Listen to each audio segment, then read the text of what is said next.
I believe it was late 2024, right, Eric? That's correct. And by mid 2025, he acquired an event organization business in LA, California. And since then, he stepped full time into ownership and navigating a brand new industry and kept the community driven spirit of the business alive. So, Eric, I will not take so much of your time. I will give you the floor and feel free to introduce yourself first. Thank you, Andy. Yeah, so my name is Eric again. I've been in AE, started, I think, around late October 2024. So it's been about a year now. And I usually don't have a script when it comes to these talks because I don't like scripts. So I will kind of just go over my journey as an AE, what I've done. I've made offers in two other businesses before the one that I currently own. I'll tell you the stories behind them, and then I'll leave room for some questions that you guys might have for me. So let's start with that. I think a lot of us here, was an ex W-2 worker. I used to work in as a software engineer. Started my career out in Microsoft, then I was at Duolingo, and then I got bored. So I felt that it was not as fulfilling to be working under a corporate ladder, and my time wasn't flexible. I didn't have the freedom that I was looking for. And that's what I decided to switch over to business ownership. And then everything went so smooth after that. That's not the case. A lot of times when I made the switch, there was such a big transition. And I went through a 2 year slump when I left the tech industry in 2021. I did not find Acquira until 2024. So about 3 years after I've actually left the W-2 workforce. And I first started out my entrepreneurship journey in 2022 when I found a business mentor. I bought a small coffee shop for about 250 grand.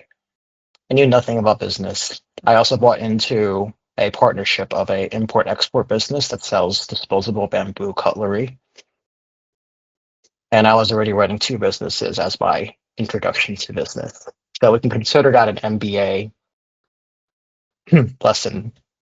The cafe is still standing, and the bamboo cutlery business is a business that I'm trying to close down by the end of this year because it did not survive COVID. The business was on Maui, so the Maui wildfires affected a lot of that business, and then now the Trump tariffs. So there's been a lot of ups and downs in that business.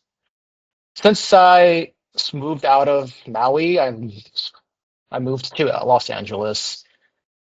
Decided I was gonna buy a business here in LA, and that's when I found Acquira. Before I joined Acquira, I was intent on looking for a coffee shop because that's all I knew. I knew coffee, I had a little bit of capital, but I thought, I wonder how other people are buying such large businesses. So I did a lot of research and due diligence, and that's how I stumbled upon Acquira. Had a couple interviews. I decided, hey, maybe I want to explore more on what it looks like to be an acquisition entrepreneur. Joined the program, and then I realized, wow, my mind was so small. With the capital that I had, I could buy a larger business. And so through the AE program last year, I learned a lot of the process. I opened my eyes and widened my perspective of what was possible.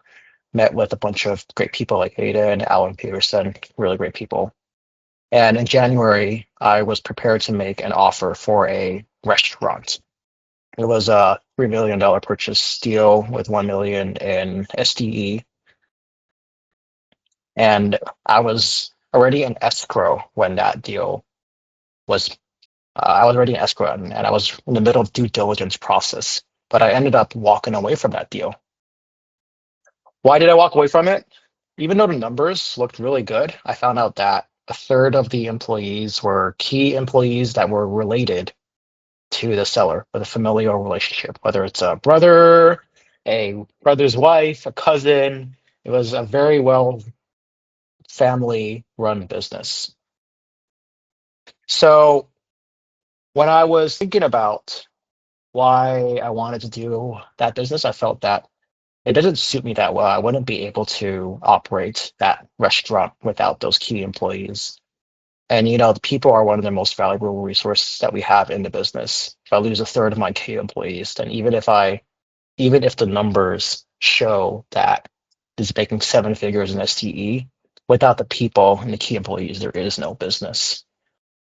It was hard for me to walk away from that deal, but I'm really glad I did. And thankfully, it was because I had quite a lot of people help me out, some mentors, some other guides. Then I realized maybe this isn't a very good match for me. So after I walked away from that deal, I was back on square one trying to look for another business. And I was like, I don't know if I'm going to be able to find something that will suit me.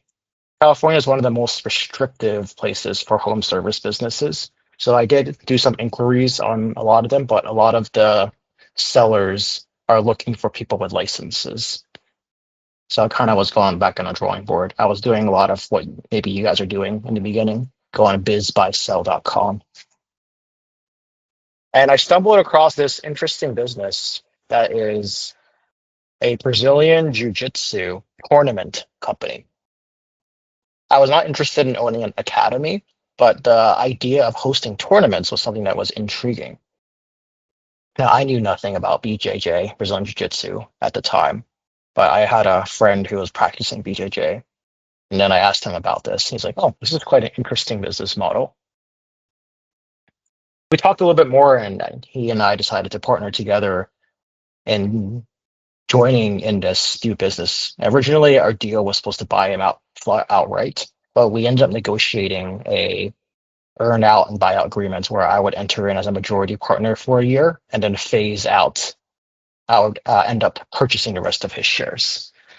And so that's what I'm doing right now. The first couple months, I've acquired it in June. Excuse me, I acquired the business in June 2025. Then it's been a couple months since I've been running the business. I'm in the last phases of training with the original seller, but he's still technically a business partner. So it's been a wild journey. It's a lot of bumps in the road, and I always expect that during the transition, the business is going to drop in revenue about 10-15%. But thankfully, this business still had a lot of margin and it's very profitable still. There's a lot of bright futures. There's a lot of bright prospects for the future of this business. So that's a little bit more about me. I can share a little bit more of my learnings and findings since I switched over from being a W-2 worker to business ownership. And I was thinking about what I would share with you guys, but I think one of the biggest things that I wanted to drill home for me as someone who came from a white collar world is the dichotomy and difference between the white collar force and the blue collar force. I think I've learned that it's important to be able to do both. On one hand, I have to be able to run finances, be kind of like the desk worker in the background. But on the other hand, I also need to understand every ounce of that business, whether it's a coffee shop, whether it's the Brazilian Jiu-Jitsu organization trying to lay down the mats, organize the layouts, the barricades, get the tech up and running, ship things from warehouse to the venue and back, etc. I got to know every single part of the business. And I think for me, for the longest time, I got caught up in, oh, I don't want to do the dirty work. But I learned the best way to run a business is if the business owner is intimately aware of the operations, not so that he or she is doing the operations, but that I'm aware enough to know how to improve and grow the business.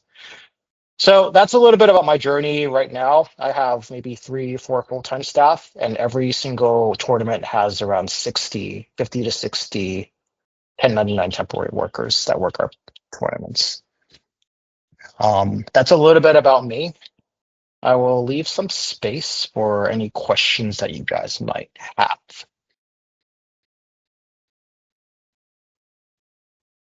Feel free to shout them out loud or type them in the chat.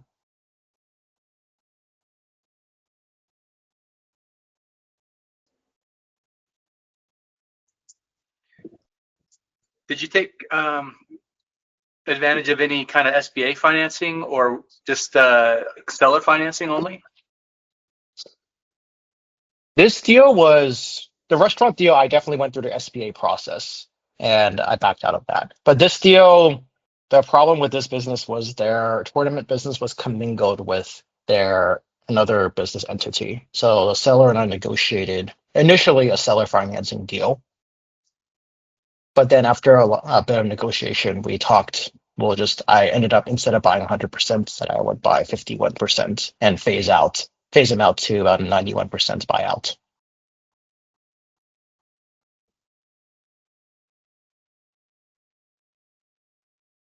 Cool, thanks.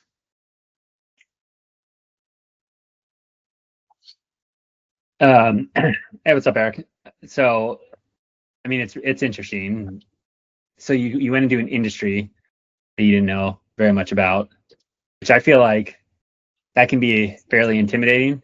Like there's a lot of nuance. My understanding, like jujitsu, like martial arts, things like that. I mean, how did you approach like kind of like de-risking as much as you could? Like obviously you shared the example of the restaurant with the key employees, but in this business, I'm guessing the prior owner probably had like some reputation as in the industry. Like, have you been able to like kind of bridge that gap? That's a great question, Kyle. And it's something that I think about a lot when I go into any new industry. How do I know that what I'm getting into is something that I can at least go in with comfortably without that much risk? For this business, I don't think I would have been able to enter without my current business partner, with my friend who practices BJJ. He knows so much more about the industry than I do. And I put on my learning hat and I'm like, hey, I'm going to ask you a lot of questions about the industry. Please let me know and tell me everything that you know. I never watched a UFC fight in my life. I started watching all of them. I've never visited BJJ gyms or trained. I started training. And once I understood the sport and the field a little better, then I'm able to understand more or less what the customer, what our guests, what our competitors are thinking through. The other part of this coin is the business itself has been around for 20 years. That in itself is also a de-risk factor because of the Lindy effect. 20 years of history is not something that's easily moved. So that was another aspect of this business that made me feel comfortable with moving forward. And then the third thing was when I was negotiating initially the seller financing deal, the seller was also genuinely concerned about the growth of the business because it was his baby. He also recommended, hey, I don't know if I feel comfortable with you buying it outright because I feel that I also have an obligation and duty. I owe it to my current staff to make sure that this business continues to grow in the proper way. So he and I negotiated that instead of doing a seller financing deal, why don't I just buy a majority out and he can still be the 5149 partner. And we can gradually ease that shares out as he feels comfortable and as I feel comfortable. Of course, there is a buyout agreement in place, but I think it was more palatable for both of us. It's kind of like a seller financing deal, but he still profit shares. Yeah, that's smart. And Like, so by having him what on was the board, process for like, dating the seller? Like, I mean, at that point in time, right? Like, was this an off-market deal, on-market deal? this was an on-market deal. It was on Biz Buy Sell. However, the seller directly listed it. There was no broker. Yeah. I would personally not recommend doing a deal without a broker unless you really know what you're doing. In this case, I had negotiated with the seller. It was very tricky to get the contract right because since the business itself was commingled with another entity, there were a lot of nuances in the contract. What are the assets that belong to this company? What are you transferring over? How do you determine value transfer from one or the other?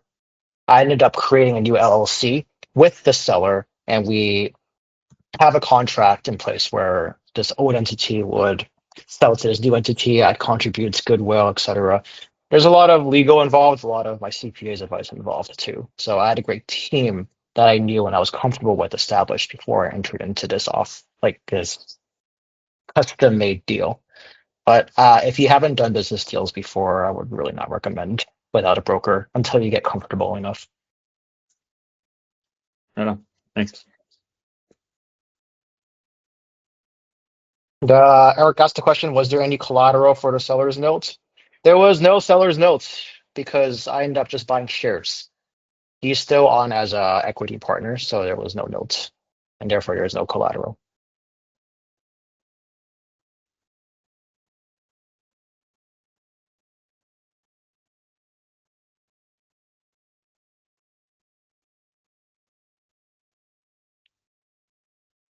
Any other questions that you guys might have? Hey, Eric, this is Sean again. So just curious, what role did you involve Acquira in this process? Acquira gave me a lot of education priorhand.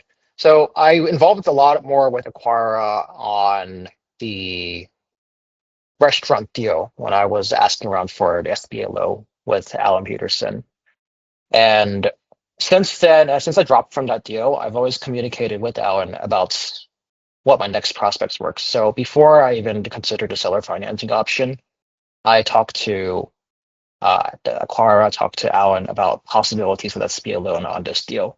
The fact that the finances were commingled eliminated the SBA part of the deal, but Alan and I still have a good relationship, and he's always open, and I was asking for any funding opportunities that he might have. Acquira gave me, I think the biggest values that Acquira gave to me are number one, the education, the knowledge. Number two, the relationships that I've built along the way. The rest of it does require, I think if I didn't put in the efforts to make a move, to put in an offer, to go through escrow, to learn the ins and outs of how to acquire a business, to understand the due diligence process, etc. I didn't put in my own efforts to walk that walk, then I don't think I would have been here where I am today. But I can't say I did it by myself. I have to attribute a lot of my education and prior training through Acquira's system and relationships. Yeah, that's great. Thanks. I will say the Acquira staff and the people there are fantastic people to learn from. I do think that a lot of the work and efforts that we take as business owners, and for those who are still considering making that jump, it requires a lot of intentional diligence to move forward. And only I can make that happen, yeah.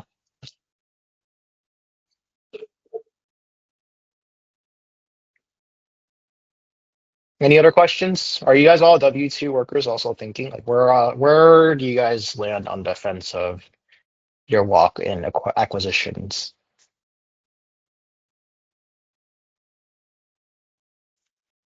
So Eric, I'm based out of California as well, and I'm in tech industry W2 as well. So kind of a similar path, and I'm finding it challenging as well to get something in home services area, being in California. So Thank you, Aman. Are you just looking at home services?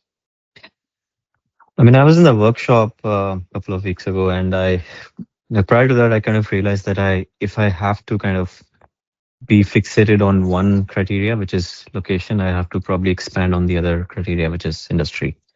So I'm open Yeah. to other aspects as well, but kind of restarting my search after a temporary gap. Yeah, thank you for sharing, Armand. That was very similar to my journey. I was exclusively looking just in home services. And then another part of it was I was non-negotiable about my location. And I Yeah. realized that that's really not an option. So I started to Yeah. consider other industries in the same location, or I considered the same industry in other locations. Yep. Makes sense. Yeah. Eric, I believe we have one question here from Matt. What processes, tools did you put in place to source and review deals? And maybe along with that, I can add a question like, how did you identify this deal and what made it stand out for you? Yeah, thank you, Matt, for the question. I was just about to read it. The process itself is not that different from looking for a house on the market for me. I didn't have a dedicated CRM, a like automated thing. It was more of, hey, I'm browsing on BizSpy search pretty much once a week. I send a bunch of inquiries, sign a bunch of NDAs, make sure I read the NDAs because some of them are a little suspicious. And then I read a bunch of SIMs, and then depending on what I receive, then I decide if I want to move forward or not. When it came to reviewing those SIMs, in the beginning, I didn't really know what I was doing.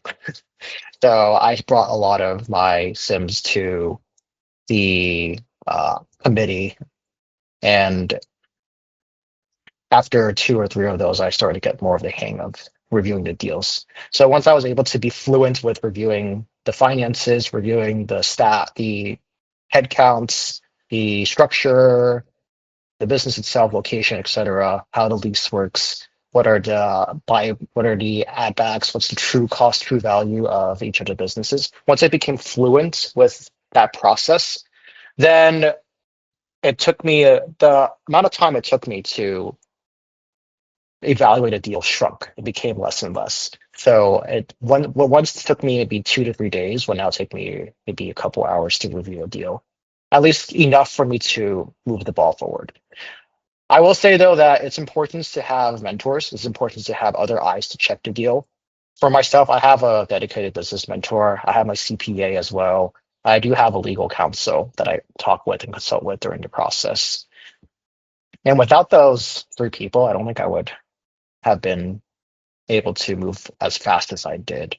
So I do think tools and processes are important, but also trying to find the right people and relationships are just as important. And Matt, I also explored franchises before I considered Acquira, or excuse me, before I joined Acquira, and I still had franchises in my buy box. For me, the right opportunity came, the right people came, and the right opportunity came at the most opportune time. I don't know how else to explain it. It was, I think, an act of God.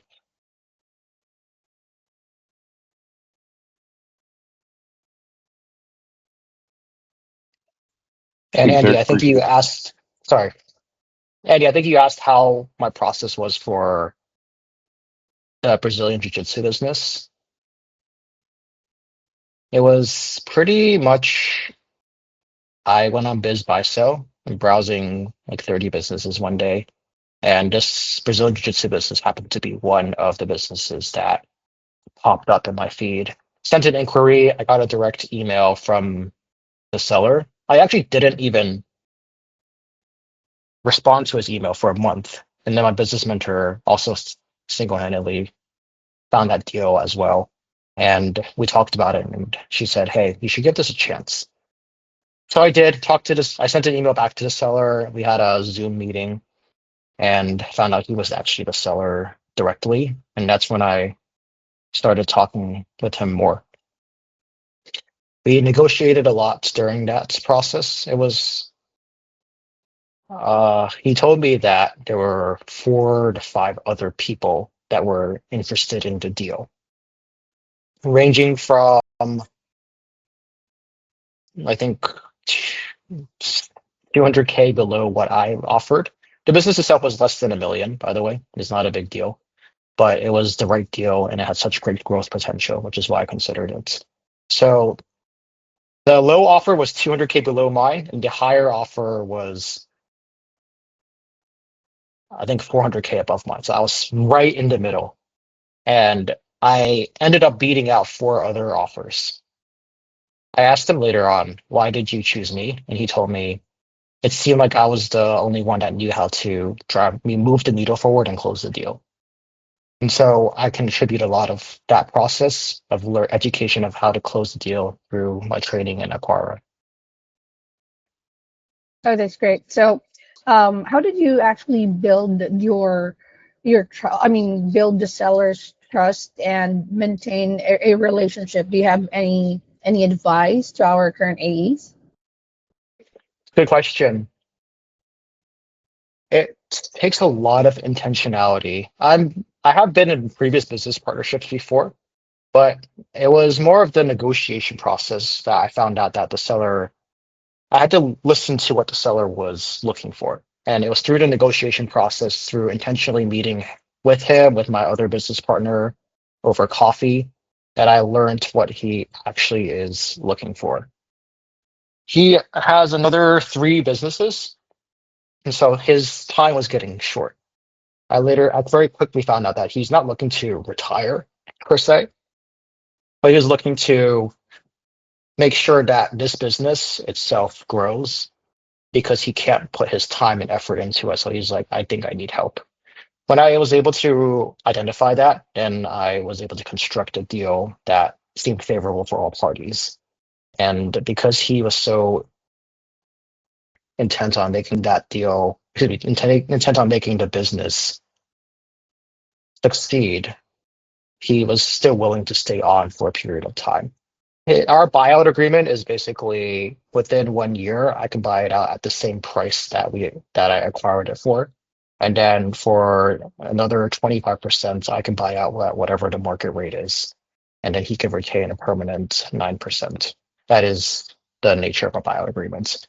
It's very similar to a seller's note, but I was able to develop that trust with him because I think he felt that I was intentional. I visited a bunch of the tournaments. I made the effort to learn the business with my business partner, and I made an effort to learn where he is coming from and what he wants. I think that's important when it comes to negotiating with the seller. To build that trust, you have to show deep intent and desire that you also want to make this business succeed.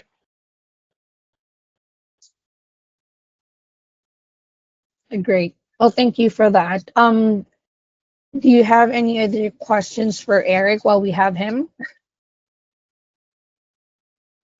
And by the way, just to also let you guys know, if you got, let's say, a deal that you're considering, I think it will be best to bring it forward for a deal review. Even if it's not fully baked yet, right? It's a chance to get fresh eyes on the business and sharpen your thinking before the stakes gets higher. We'll have Rich do the call. We've extended the time so that we can accommodate a couple of you who would like to present a deal every day. So yeah.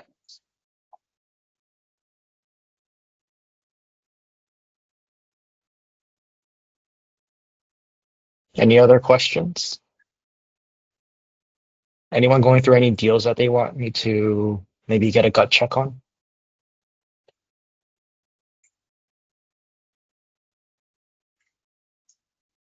Well, maybe Eric, will it be okay if someone will reach out to me? Maybe one of our active AEs currently reach out and ask to connect to you. I'll be sharing your email address to them. Yeah, that is perfectly fine. Please reach out to All me. right. My name is Eric again. The business for Brazilian Jiu-Jitsu is called North American Brazilian Jiu-Jitsu Federation. So if you know anyone that is trying to practice BJJ and wants to compete, send them my way. Cool. So, anyone, do you have any other questions before we give back your time? We still have a couple of minutes left.